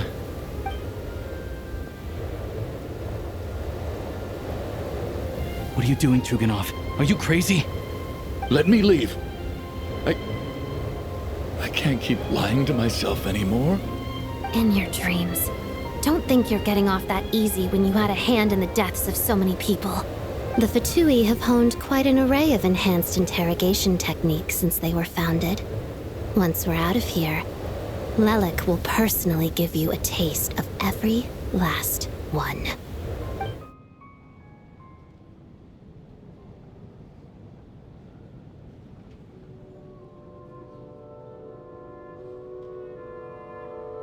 I think we should leave. I doubt this snowstorm is ever going to stop. For all we know, this storm might have destroyed all of Snezhnaya by now. Maybe even the whole world. Wait, we finally solved the mystery of the haunted theater today. Maybe let's at least try to enjoy tonight? Fair enough. I don't particularly feel like dying in Chuganov's company anyway. And yet you won't let me die first. Hey, Chuganov, on a serious note, if we do make it out of here, you should close down that factory of yours. A lot of people are freezing thanks to you. Is this really the time to be discussing my factory? All right, fine. I'll shut it down. Doesn't matter to me anymore. Am I hearing things? Or was that a knock at the door? There it is again. I don't understand. The snowstorm hasn't stopped, has it? Should we open the door? Is this it? Is this nightmare finally over? If the last few days are anything to go by, I probably shouldn't be getting my hopes up. Whatever lies beyond that door at this moment. It could be something even more terrifying than everything we've been through so far.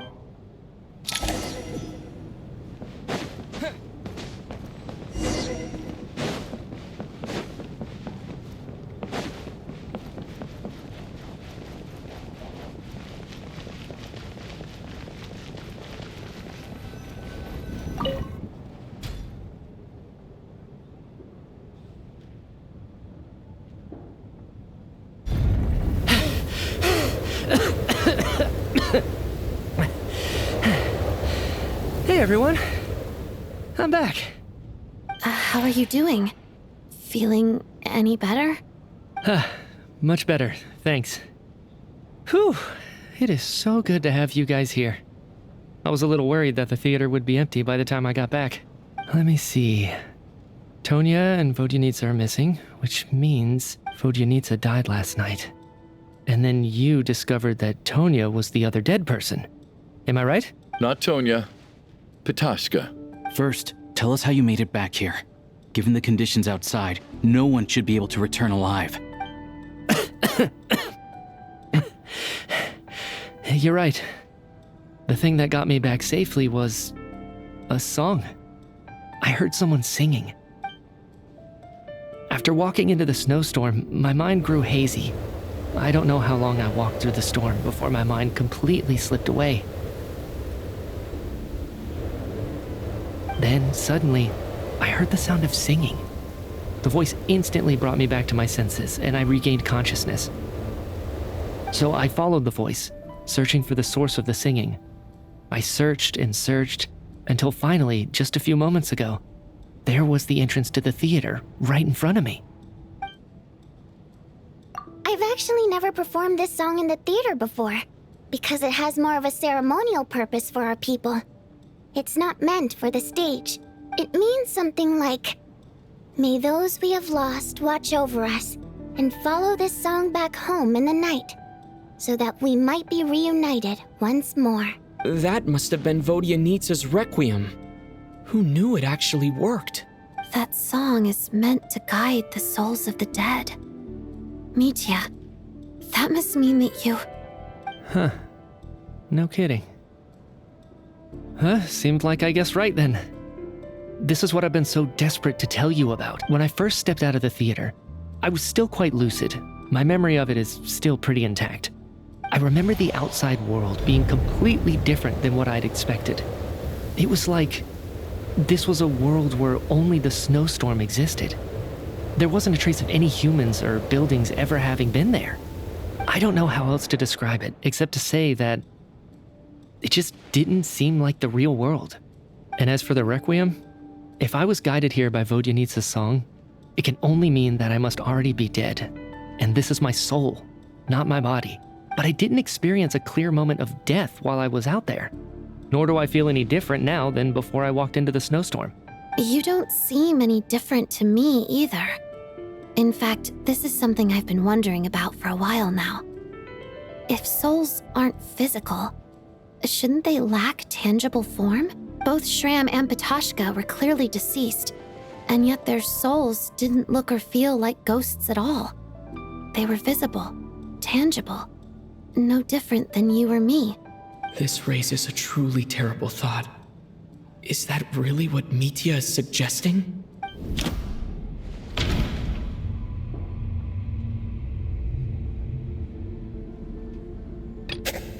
Mitya said the outside is a world where only the snowstorm exists. It must be connected to the ley lines, so going out there will only take us further away from the real world. The Requiem calls to the souls of the dead. This is proof that Mitya is dead and has not been resurrected. Mitya's soul was summoned back by the Requiem, confirming that he is indeed already dead. And yet, he looks no different from us. Of course, If even the long deceased like Mr. Schramm can blend in with us undetected, then maybe we've all been dead from the very start.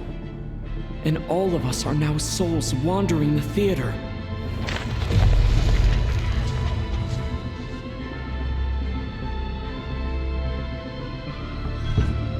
Yes. I think that this is probably the afterlife. What did you say?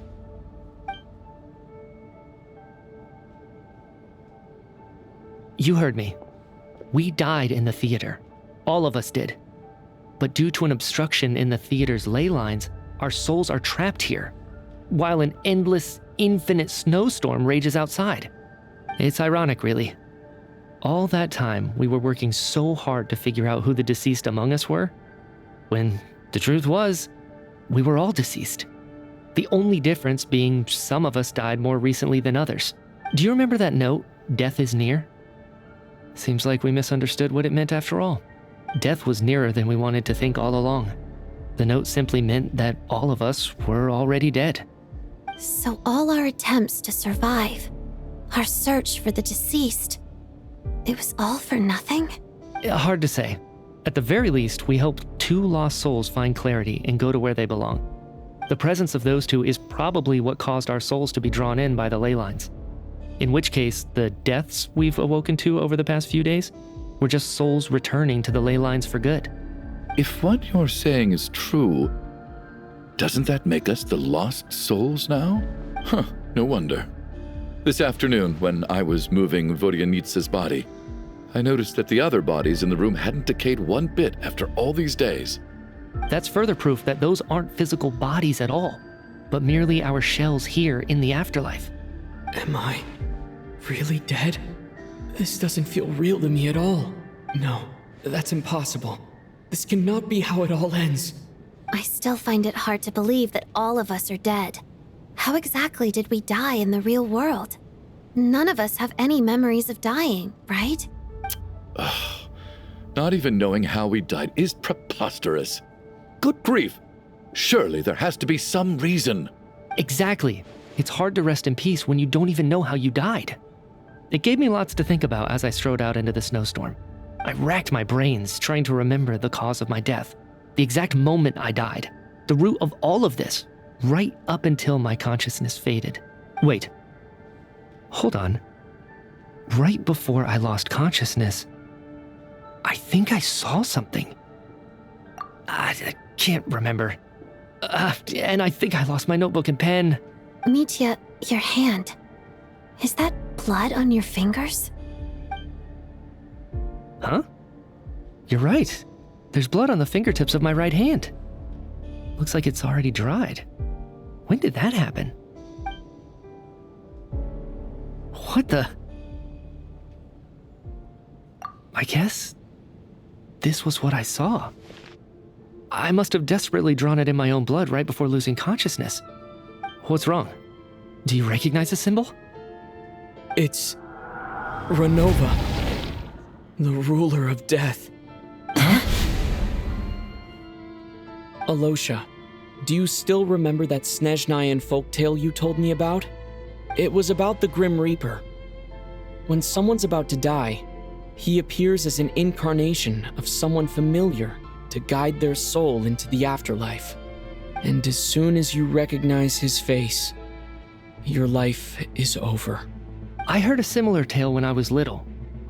You think the Grim Reaper in this story refers to the ruler of death you mentioned? That's right. In which case, death is near could also mean that the Grim Reaper is here disguised in a familiar form. Death, the deceased, and the Grim Reaper? So it's a triple entendre. When I first saw this note, I thought it contradicted the investigation report. But now it seems like that was the whole intention. So the Grim Reaper deliberately misled us. Then, we started suspecting each other and searched for the deceased while they hid in plain sight. By that logic, the one person most likely to be the Grim Reaper incarnate is...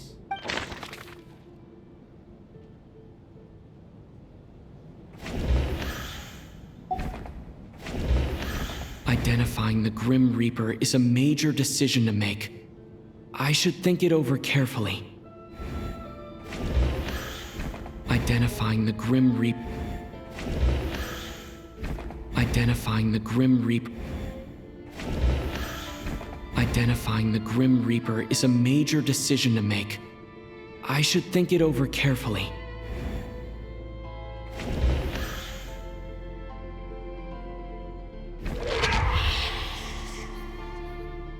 No doubt about it. It's Alosha. Looking back at how everyone has acted over the past few days, Alosha is most likely the Grim Reaper lurking among us.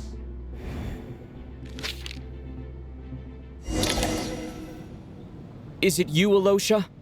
You were the first to discover the investigation report, and you had plenty of time to slip the note inside to mislead us. So? Surely you can't suspect me based on that alone. What if someone else found the investigation report first, slipped the note inside, and then put it back without telling anyone? There's no denying it. The note could easily have been slipped in much earlier than it was discovered. That's not all.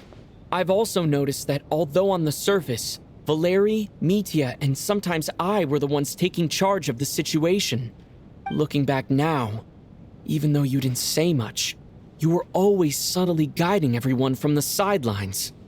What do you mean? You were the one who emphasized how dangerous it was outside and insisted we all stay here. It was also you who suggested that we all sleep in the same place. And earlier today, you tried to convince Patashka to stay. I don't understand why, but it was out of character. So, you didn't understand my intentions, and now you're assuming the worst. Seems pretty unreasonable if you ask me. He still won't admit it. Fine. Let's see how he responds to the most damning evidence of all. The biggest question I have right now is, if the Grim Reaper is impersonating Alosha, then where's the real Alosha? When did they switch?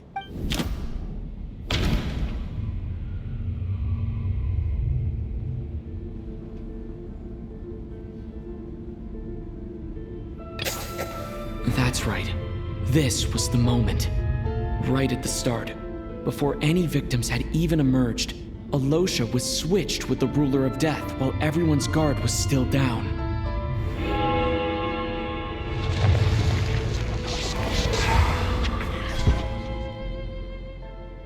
When all this began, right after the performance ended and the snowstorm began to pick up, no one suspected anything unusual.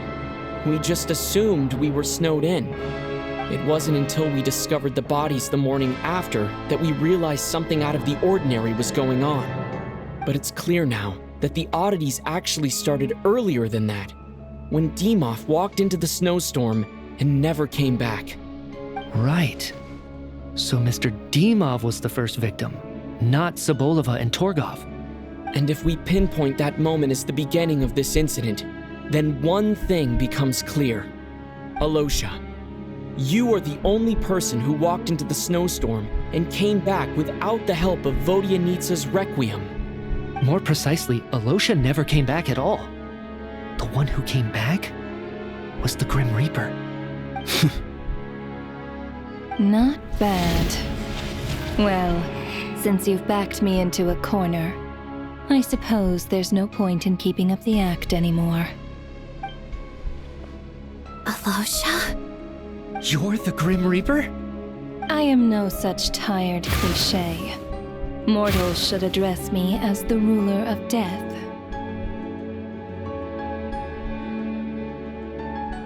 Before being wiped out for good, you identified the two deceased, and even sensed my presence. A commendable achievement. Far beyond what I expected. I heard you can ferry souls. Those deaths each night. Were they your doing? Your initial conclusion was correct. Due to the existence of the two deceased, the ley lines yearned to reclaim those long-lost souls. Every night they devoured an equal number of souls to fill the void. This required no intervention from me. Though, of course, ferrying souls is indeed my authority. Here, take a look.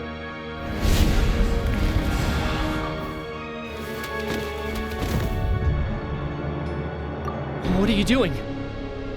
That takes care of today's too. Don't get so worked up. You are already dead, and your souls must return to the ley lines. I know we're already dead. You murdered us, didn't you? Murdered? No. Murder is when mortals usurp my authority. Death is my jurisdiction. If I require someone to die, I need not resort to such laborious methods as murder. You simply met the criteria to trigger my curse of death. I know about the curse of immortality. So there's another death-related curse too? You cursed us? When? And why would you do such a thing? So often, humans pray to me, begging to know when their death will come and what form it will take. But few people ask why. If you must have an answer, know that death comes simply because one's time has come. So you're not gonna tell us the truth? Hold your tongue. By all rights, you shouldn't even be allowed to speak with me. Those angels from the past are to blame for their reckless renovation of the ley lines here. It's made my work on this occasion infuriatingly complicated. Work? So trapping us here, making us watch our friends die, that's just another day at work for you? You clearly have a lot of questions. Fine. As a reward for your remarkable accomplishments over the past few days, I shall answer a few of your inquiries, provided they aren't too unreasonable. After the physical body dies, the soul must return to the ley lines for that person's death to be considered complete. My work encompasses the entire process of death, including, naturally, the guiding of souls into the ley lines, with which you are now so familiar. You must also be rather familiar with Natlan's Night Kingdom, I presume? It was I who supported the creation of the Night Kingdom. It provided a convenient means of guiding the souls of Natlan. Here, too, the ley lines connected to the theater underwent some modifications. The angels hoped to make them capable of accommodating the souls of some special creations. But this actually hindered their ability to accept ordinary souls to some degree.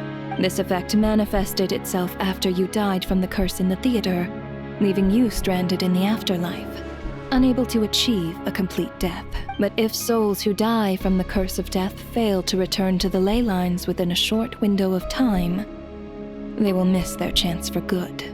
Then, they will remain forever suspended between life and death, no longer subject to the authorities of either. So if you don't resolve this matter soon, and see all our souls return to the ley lines before long, we'll escape your control.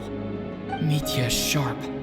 This must be what Renova was worried might happen, and the reason she got involved to begin with. But if you have the authority to guide souls, why didn't you just show yourself and get it over with? Why hide among us in the form of Alosha? You seek to understand the mind of a god. Very well. I'll tell you. This is a theater, and I decided I wanted to watch a show about death. That's why I encouraged you to take the events to the stage. I found myself getting quite immersed. I suppose the entertainment you provided makes up for all the trouble you've caused me by being so defiant in the face of death. There. Are you happy with my answer? Can't say I am. Really? But it fits the stereotypes you humans have about gods. Just moments ago, you were complaining about how infuriatingly complicated your work here has been. Work is work, I get it. There are times when it's a huge pain, but you just have to get it done, right? That's a rather unique perspective for a human. You are in fact correct. There is a pain point in this case. Due to the obstruction in the theater's ley lines, there is a hard limit on the number of souls they can receive each day, making it impossible for me to ferry all your souls at once. Revealing my identity too soon would inevitably have led to futile resistance, and there was a risk that any souls who chose to run would disappear. Then there was the issue of the 2 lost souls you called the deceased. The way you resolved that quandary was all part of my design. That's what I don't understand. If all of us were souls of the dead, what made their presence among us special?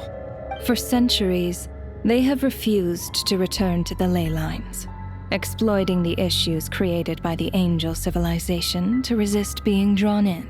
Centuries of obsession accumulated during this process. You may think of this obsession as the resentment of the dead, and in this quantity, it was a bomb that could have detonated at any moment. It reached the point where I could not afford to leave it unchecked. But the only way to fix it was to help them acknowledge their own deaths, make peace with their regrets, and willingly walk into the snowstorm. Only then, with my guidance, could they finally return to the ley lines. Otherwise, you would not like to know what the consequences would have been. I vaguely remember seeing Batashka, but in the most terrifying form. Was that in a dream? Is that what would have become of her if she hadn't returned to the ley lines? I see your dreams brought you many revelations. So you see, death in fact grants wisdom to mortals. Souls connect to all things in the world and see the chain of cause and effect between them. It's nothing unusual. Anyway, giving psychological counseling to lost souls is not my strong suit. That is more of an angel's role. It was something I could not resolve directly using my authority, so I decided it was easier to leave the bomb defusal to you. Meanwhile, of course, their presence caused the souls of other members of your party to return to the ley lines each night. From where I stand, that was killing two birds with one stone, as both issues slowly resolved one another without me having to lift a finger. All I had to do was stay close by and keep the situation under control. Then use my authority to wrap things up at the end. And, of course, while I was at it, I thoroughly enjoyed watching this drama, dealing with death from a mortal perspective, play out on the stage. Sounds like you had it all figured out, Grim Reaper. I just did the math. You said there's a hard limit to the number of souls the ley lines here can receive each day. It's 2, isn't it? That much is obvious, even to a fool. It's time to review this whole affair. If the ley lines can only take in 2 people per day, I need to go over the deaths from these past few days again.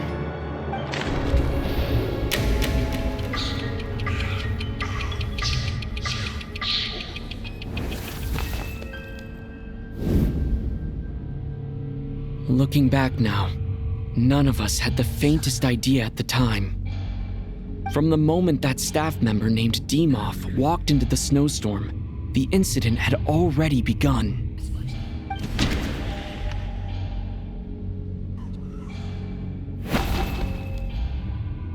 No. Let me go over this again.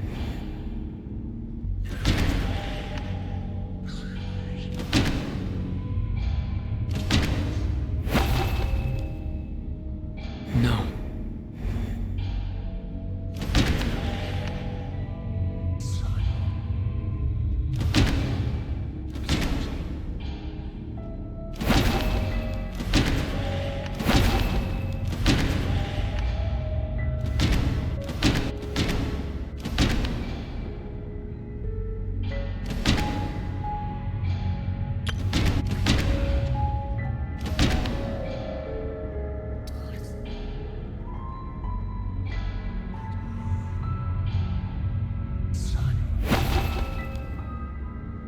No.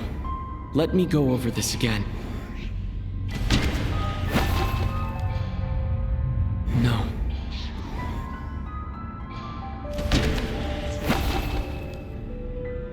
No.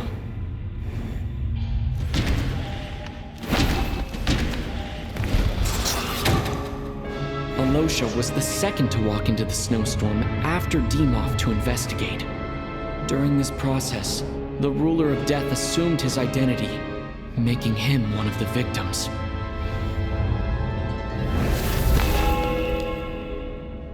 During our first night in the theater, everyone was caught up in the novelty of it all. No one could have expected there would be victims the very next morning. Despite all the confusion, and with the help of hindsight, we finally began to realize that something was amiss with the snowstorm.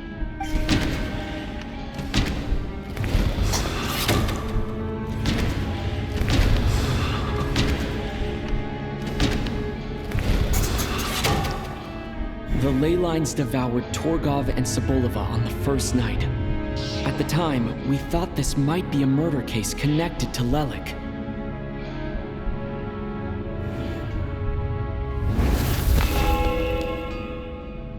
Odette and I spoke a lot that night. 3 people were on watch, but in the morning, we discovered that someone had fallen victim all the same.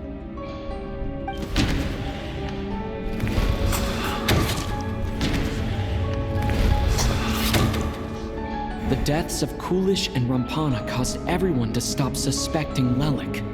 Unexplainable phenomena occurred one after another, leading Mitya to suspect that we were caught up in a supernatural event.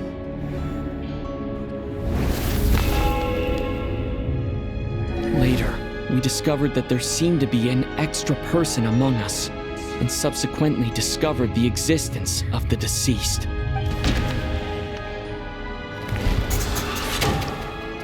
Mr. Schramm realized he was the deceased and walked into the snowstorm to return to the ley lines of his own accord.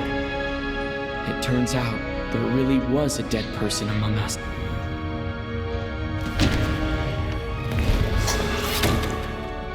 We thought it was all over, but Mr. Valeri's death was a rude awakening for everyone.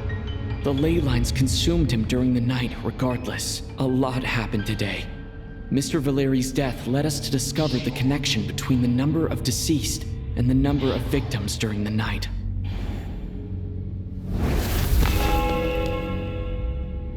The fact that there was more than one deceased seemed to bring us back to square one.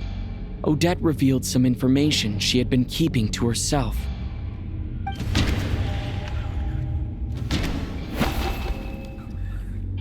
Although Mitya did indeed walk into the snowstorm that day, he returned from the ley lines with the help of Vodyanitsa's Requiem. The void in the ley lines hasn't been filled, so let's rule out Mitya for now. Vodyanitsa was swallowed by the ley lines in her sleep, but the Requiem she sang before falling asleep was quite a game changer.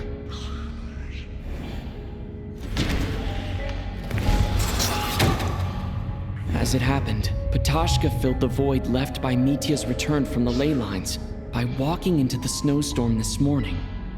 The girl I thought was child sister Tonya turned out to be another of the theater's deceased. Come to think of it, Patashka was about to walk into the snowstorm at that time, and Renova, unaware that Mitya would return, was concerned that her soul would overflow from the ley lines. That's why she used Alosha's voice to try and persuade her to stay behind. Looking back, I suppose that was an early slip-up on her part.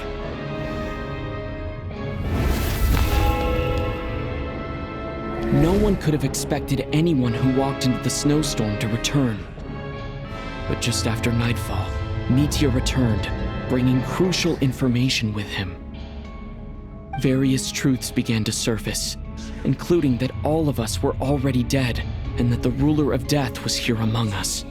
Then, after revealing her true form, Renova callously claimed 2 souls.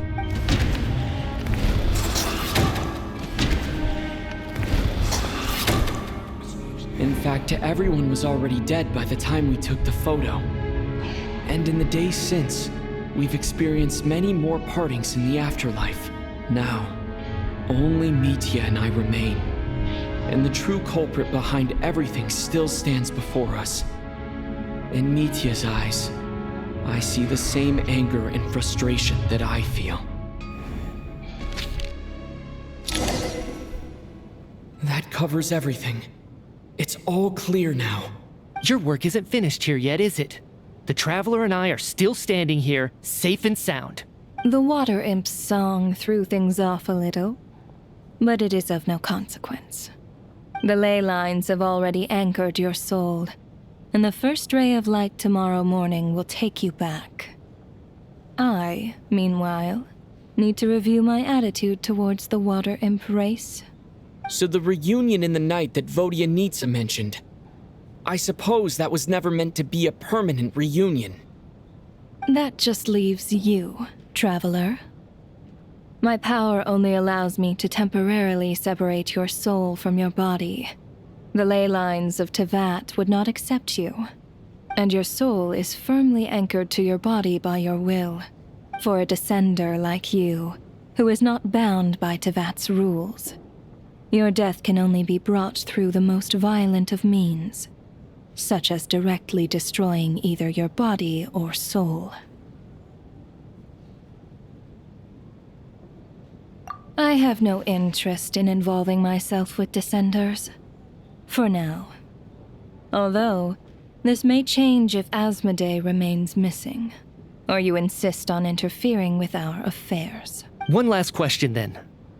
All our struggles and sacrifices here, they were meaningless from the very beginning, weren't they?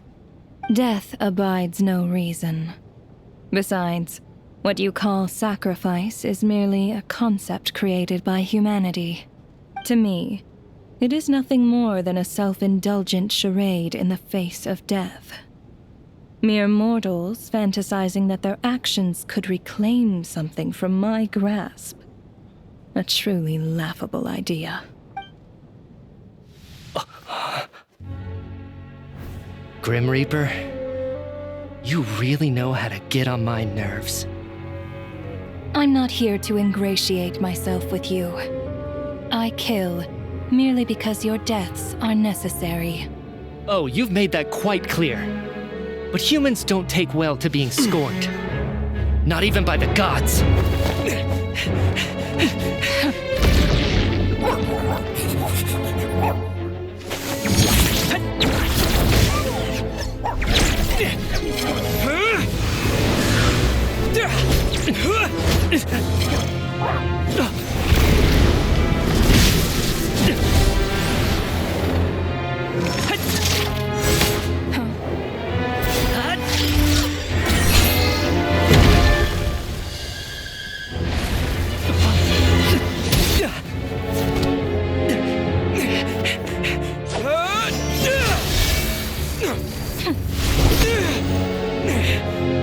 This is futile. You must know that you are powerless against me in my own domain. I suggest that you save your strength. For what? Maybe we can't change anything. But if nothing else, we can at least teach you to have some respect for the dead. Audacious.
How are you holding up, Odette? What happened to me? How much do you remember? What do you mean? Is the performance over? I can't seem to recall what happened. Has Odette already forgotten?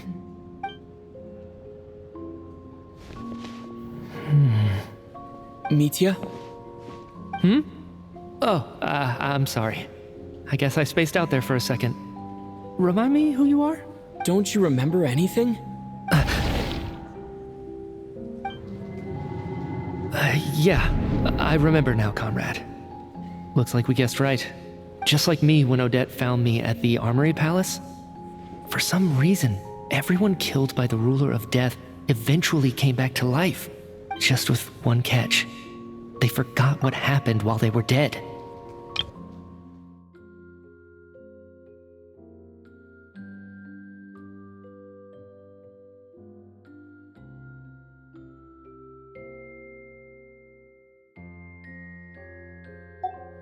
Odette and the others have already forgotten everything. Why were you able to remember this time? Could this be the reason? You said this is the Ruler of Death's symbol, right? I don't see anything there. You don't? Huh. Okay, I guess that makes sense. I carved this into my hand in the afterlife, so it's not visible in the physical world. Does that mean I carved this symbol into my soul? What an unsettling thought. Still, at least I get to remember what happened. I suppose it's a blessing in disguise. What about you, though? The Ruler of Death mentioned that you're a descender? Is that why you can remember? A full explanation would get complicated very quickly. But that's essentially it. Well then, now that it's all over, let's figure out what we've learned. The first thing I notice is that everything here is precisely as we left it, right before our deaths.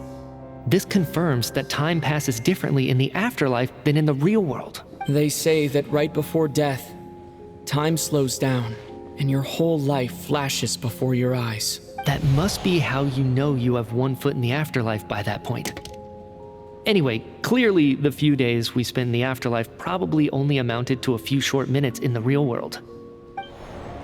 This also aligns with previous reports of widespread temporary memory loss among the Armory Palace personnel. Now it seems likely that those were all brief deaths caused by the Grim Reaper's so-called curse of death. To those unaware of the truth, dying and coming back to life must feel similar to a short bout of catatonia. This leaves me with a couple big questions. What are the conditions that trigger this so-called curse of death? And why are we resurrected after we die? If nothing else, I think it shows that killing us wasn't her ultimate goal. We still don't know her true reasons for subjecting us to death. Right. This time only got complicated because of the situation with the theater's ley lines. That's why she had to approach it differently. If the previous incidents of amnesia among the researchers are anything to go by, killing us is usually a pretty routine matter.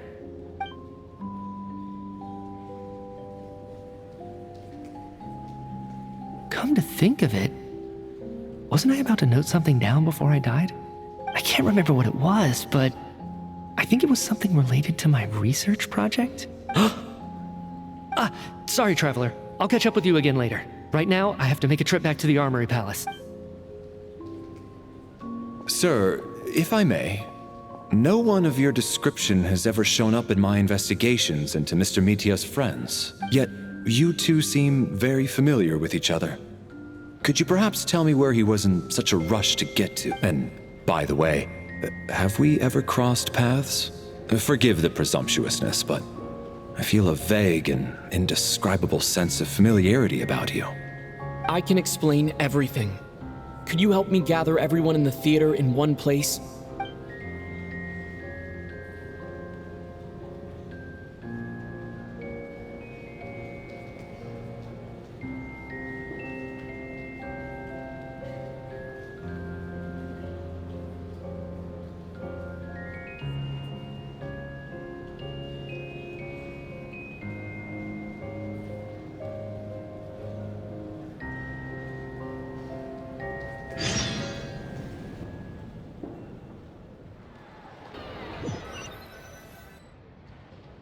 So Chuganov really is going to shut down the factory. I guess this theater incident actually did us some good after all. So, you said I promised to take you to the Armory Palace while we were in the afterlife, yes? I believe you. I think I even have a vague memory of it. Agreed. Let's check in on her first. The whole reason for our trip to the Armory Palace anyway is to figure out what's going on with her health.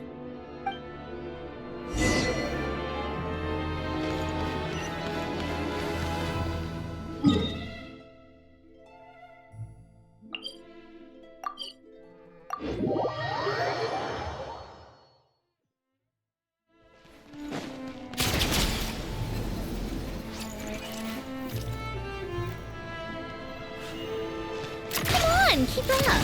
Pick up the pace.